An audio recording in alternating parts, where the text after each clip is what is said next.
There's one in every show. Welcome to WatchMojo UK, and today we're counting down our picks for the top 10 TV characters that almost ruined great shows. Before we begin, we publish new content every day, so be sure to subscribe to our channel and ring the bell to get notified about our latest videos. For this list, we'll be focusing on British characters both in British and non-British shows. A spoiler alert is in effect here. Number 10, Den Watts, EastEnders. It can be difficult to keep soaps going stale. As such, the genre has become the breeding ground for tropes that simply wouldn't work anywhere else.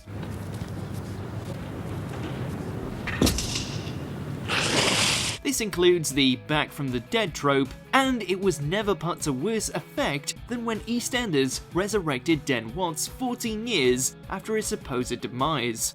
Hello, Princess. The character had been among the show's seediest seeds, earning the nickname Dirty Den for his dastardly exploits. So when the producers decided to bring him back, fans let out a collective groan. Well, fans old enough to remember who he was, that is. Flatter myself there might have been a few tears, but I wasn't expecting this. Complete silence. Number 9, Cassandra Trotter, Only Fools and Horses. As with almost any character introduced so late in the game, Cassandra Trotter nearly destroyed one of Britain's most iconic sitcoms. My name's Rodney. Oh, Cassandra. Ah, Cassandra. It's a lovely name. Brought on in Series 6, Cassandra started off as Rodney's girlfriend and later became his wife. However, married life never quite suited them, with the couple fighting constantly. No, I'm sorry, you're right. Of course I'm right. I mean, I'll take my whip just in case. We understand the show's desire to give Rodney a love interest due to his propensity for striking out with women, but the entire relationship felt forced and never meshed well with the rest of the show, and was the closest Only Fools and Horses ever came to jumping the shark. What's the matter with me? You look like you've seen a ghost. Number 8, Lee Sizemore, Westworld. HBO's knack for crafting engaging content, stacked with memorable characters and dynamic plots, has made it one of TV's most successful networks. Westworld fits the HBO mold, save for one annoying character, Lee Sizemore. This place works because the guests know the hosts aren't real.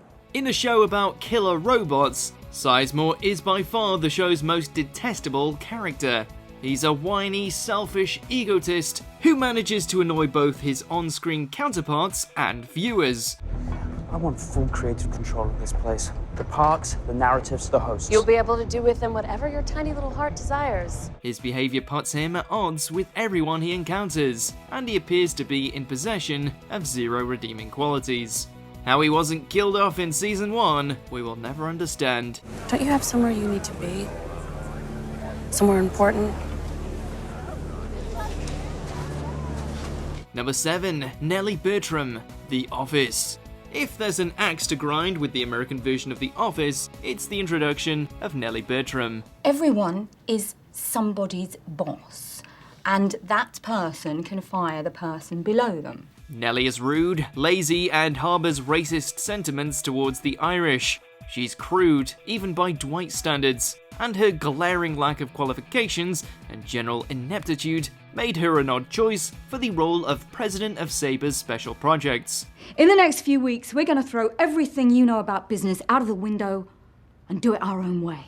In fact, it's only due to a shocking level of nepotism that she got the job in the first place. In a show filled with lovable leads and memorable side characters, Nellie is neither, making her one of the show's few missteps. I don't think you would have shown up to work nearly an hour late for no reason. Oh, I assure you I would have done. I did, and I will keep doing it. Number 6, Aisha Richards, Emmerdale. Over the years, Emmerdale has seen countless new characters come and go, some lovable, some not so much. One particularly insufferable addition was that of Aisha Richards, who was introduced as Manpreet's daughter, much to the chagrin of Jay and Sharma. I hear you're a bit of a nightlife entrepreneur yourself. The character was intentionally annoying as hell, but that was heightened by the poor acting of one Sheila Iqbal, whose time on the show was cut abruptly short when a number of old tweets of hers had surfaced. You're actually dumping me. That's hilarious. She won't be missed. I don't understand how it could have happened. Number 5. Stacey Shipman, Gavin and Stacey. In a show dominated by its quirky side characters, it's not exactly surprising that one of the mains often got the short end of the stick. Stacey may be half of the show's title, but she's hardly its centerpiece. I absolutely love it. In fact, some would argue that she was consistently bringing the show down. Her perpetual attention-grabbing and over-the-top behaviour made her a difficult character to like, let alone cheer for. Don't promise me nothing. If this is all it's meant to be, I'm still so happy I met you. In a fairer world, it would have been named Smithy and Nessa, because all Gavin and Stacey ever did was make viewers count the seconds until their goofy friends returned. Right, so shall we... Hang on, Gav. Number 4. Nerissa Holmes, Sherlock. Sherlock has seen its fair share of iconic villains who raised the stakes and brought something different to the table. However, one villain that didn't was Nerissa Holmes, Sherlock and Mycroft's younger and non-canon sister. No, not Bar. You clearly don't understand it. Play you. Her introduction was teased as early as Season 3, but she didn't make a full-fledged appearance until Season 4. Touted as a super genius, Nerissa's lack of personality made her a difficult villain to get behind, let alone fear. I can fix her for you and then I'll give you her straight back, good as new. I promise. Despite pushing Sherlock to the brink, the over-the-top nature of her reappearance was more head-scratcher than jaw-dropper. I'm lost in the sky, and no one can hear me. Number 3. Lucy Sketch, Skins. When we first meet Sketch, she's spying on Maxie from her bedroom window. This marks the beginning of a long and dangerous obsession with her neighbour, whose homosexuality does little to disparage her from doggedly pursuing him. This pursuit leads her to break into his home. During her brief run on the show, she also manages to abuse her sickly mother, poison a classmate, and falsely accuse a man of assault. Kept kissing me and rubbing his hands over me. The final straw was the way she used Anwar as a sexual substitute for Maxie. Gross. I'm sorry, Maxie. I was going through some stuff. Number 2. Emily Waltham, Friends. Ross and Rachel's on-again, off-again relationship drove the narrative of Friends forward for the better part of 10 seasons.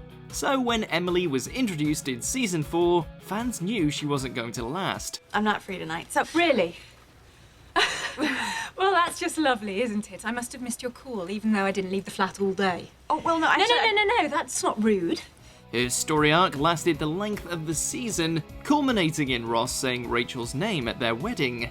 The problem with Emily was simple. She made Ross choose between her and his friends, and there was no contest. Ross, come quickly, there's a deer just outside eating fruit from the orchard. I gotta go, there's a deer just outside eating fruit from the orchard. Her envious and controlling personality simply didn't fit the dynamic of the group, so fans were delighted when she got the boot in Season 5. Take thee, Emily. Take thee, Rachel. Number 1. The Sixth Doctor, Doctor Who. Widely considered to be the worst Doctor, Colin Baker's run lasted 31 episodes between 1984 and 1986. While it'd be impossible for one character to ever ruin Doctor Who, the Sixth Doctor came awfully close. Ta-da! Yup. He infamously attempted to strangle his companion, Perry Brown, when he was first introduced, and brought with him the ugliest possible costume and a surely curmudgeonly demeanour that rubbed fans the wrong way. Well, we all know the fate of alien spies! Few classic-era Doctors are met with as much scorn as this one, whose character arc was cut short due to lack of popular appeal. I am the Doctor. Whether you like it or not. Do you agree with our picks? Check out this other recent clip from WatchMojo UK and be sure to subscribe and ring the bell to be notified about our latest videos.